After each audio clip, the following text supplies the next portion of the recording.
Welcome everyone, this is PluginFox and today we're back with another video and we are going to do how to install a Minecraft server. So this is on Windows currently, so I'm going to do an entire install of Windows for you. And then later down the road I'll probably do some other ones like AMP and Linux and all that stuff. So let's get started. So let's open up a web browser. And we just need to go to Paper MC.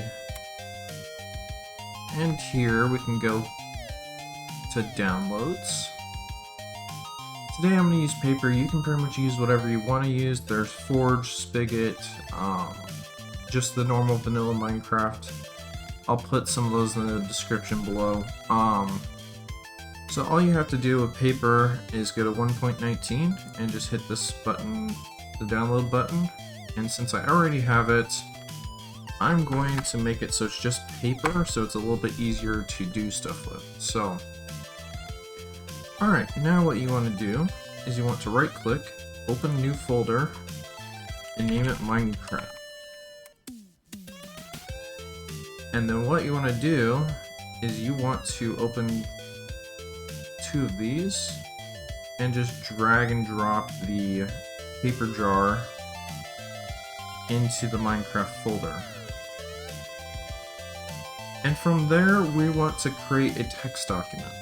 So this text document is going to be our bat file, so it doesn't really... You can name it whatever you want to name it. I will put this in the description for you guys. I'm just using the bungee cord one because it's easier, but this allows you to pretty much pick and choose what you want. Just name the jar file what you have here. So I'm using the bungee cord one, so I'll just change this to paper because I'm using paper. And then this is the minimum and maximum amount of RAM. So what I'm going to say is I'm going to do 5 gig and then save as, do all files, and do start.bat. And as you can see, it pulled up with a start.bat file. So now if I hit continue, there was an internal error. Oh yeah, sorry. Give me 1 second. I haven't downloaded Java on this computer yet. So if you haven't downloaded Java, go to Java, type in Java SC17, because you are going to need the 17 to download or to be able to use Paper. So just do Windows Installer 64.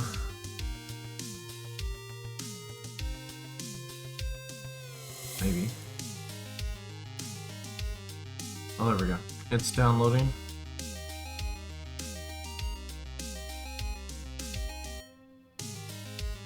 And this is a great time to talk about my Discord server. So if you guys have any questions about that, what I'm just trying to do is build a community that wants to help other people with plugins and be able to get help by other people with plugins. So, or just be able to like get help with their servers in general. So if you have any interest, you can click on the Discord link in the description below.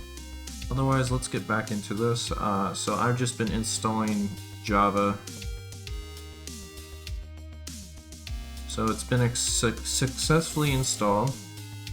So now I can go back to my Minecraft server and hit start, and it's going to try and download everything. So as you can see, the folder is starting to fill up a little bit.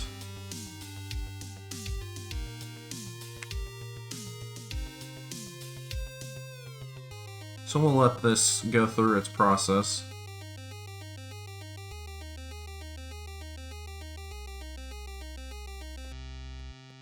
So it's going to fail because my eula.txt is not agreed to because it just popped it in. Make sure you read the eula before you keep going. It does have a link there for you right here, so you can read it. You want to put true, and then hit save. And now if I click on it, it should just continue through now.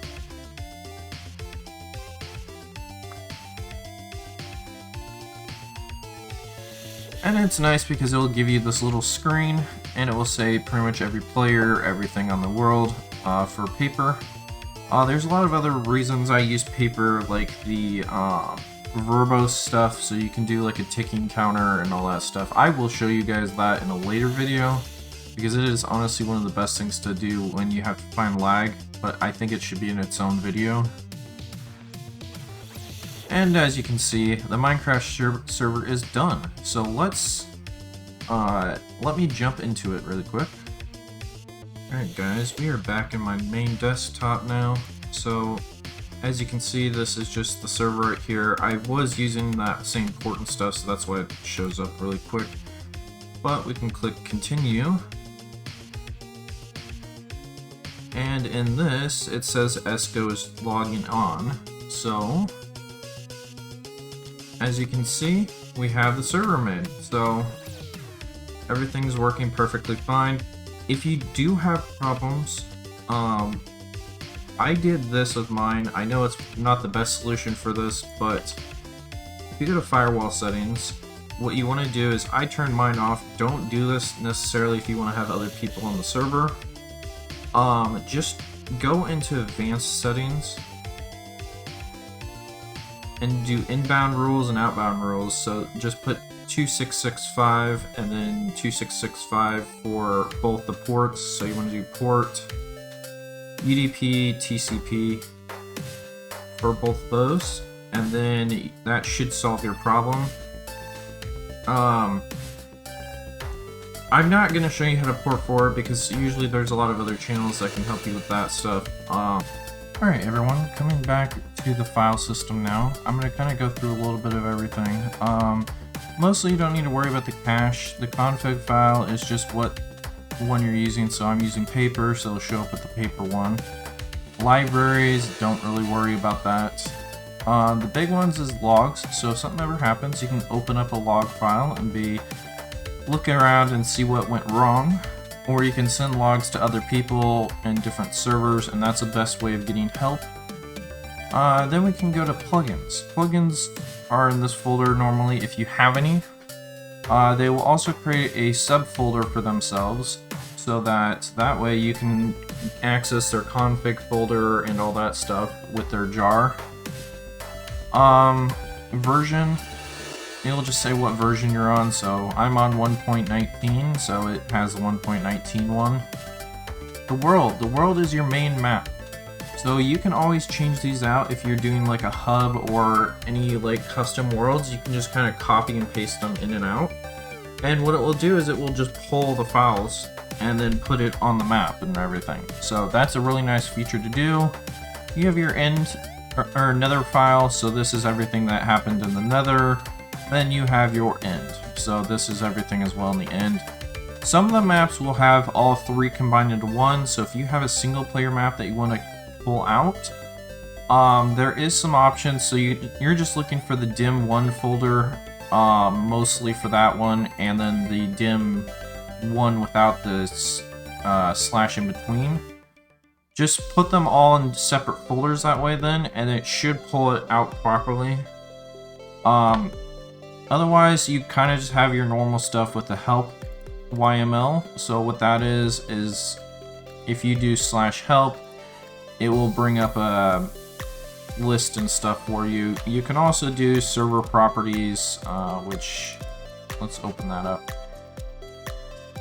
So you can change your seed, change the game mode, command blocks, query, enforce security profile, all that stuff. You can do the port, so if you have this on a different port, you would want to change this.